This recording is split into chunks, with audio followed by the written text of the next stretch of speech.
ইসরায়েলের হামলা শুরুর পর দ্বিতীয় শীতকাল পার করছে গাজার বাসিন্দারা। আকস্মিক বৃষ্টিতে পানি প্রবেশ করেছে শিবিরের তাঁবুগুলোতে। এতে দুর্ভোগ চরমে উঠেছে অবরুদ্ধ গাজার বাসিন্দাদের। একের পর এক শিশু মৃত্যু ঘটছে ঠান্ডায় জমে গিয়ে। এরই মধ্যে ত্রাণের অভাবে গাজায় বিভিন্ন জায়গায় ফিলিস্তিনিরা দুর্ভোগ পরিস্থিতিতে দিন কাটাচ্ছেন। এদিকে ইসরায়েলি বাহিনীর অব্যাহত হামলায় আরও ২৭ জন ফিলিস্তিনি নিহত হয়েছে। সৃষ্টি ঘটকের প্রতিবেদন। বদলে গেল আরও একটি ক্যালেন্ডার, কিন্তু বদলালো না ফিলিস্তিনিদের নিয়তি। ২০২৩ সালের অক্টোবর থেকেই প্রাণভয়ে অন্তহীন ছুটে চলেছেন গাজাবাসী। নতুন বছরের প্রত্যাশা, আমাদের উপর হামলা বন্ধ হবে, আমরা আবারও মানুষের মতো বাঁচার সুযোগ চাই। ছুটে ছুটে আমরা খুবই ক্লান্ত, ২ দণ্ড বিশ্রাম চাই। দয়া করে যুদ্ধ বন্ধ করতে একটি চুক্তি করুন।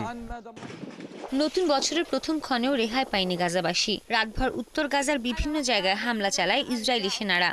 এদিনও হতাহত হন অনেক ফিলিস্তিনি।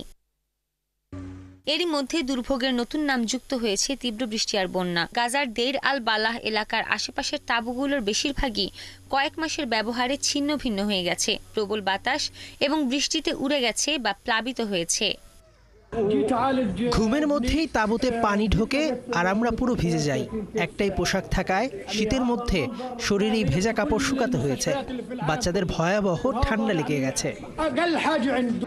জাতিসংঘের সংস্থাগুলোর অনুমান, গাজার প্রায় ১৬ লাখ মানুষ অস্থায়ী আশ্রয়ে বাস করছেন। খোলা কাপড়ের জরাজীর্ণ তাঁবুতে রাতভর প্রবেশ করে ঠান্ডা বাতাস।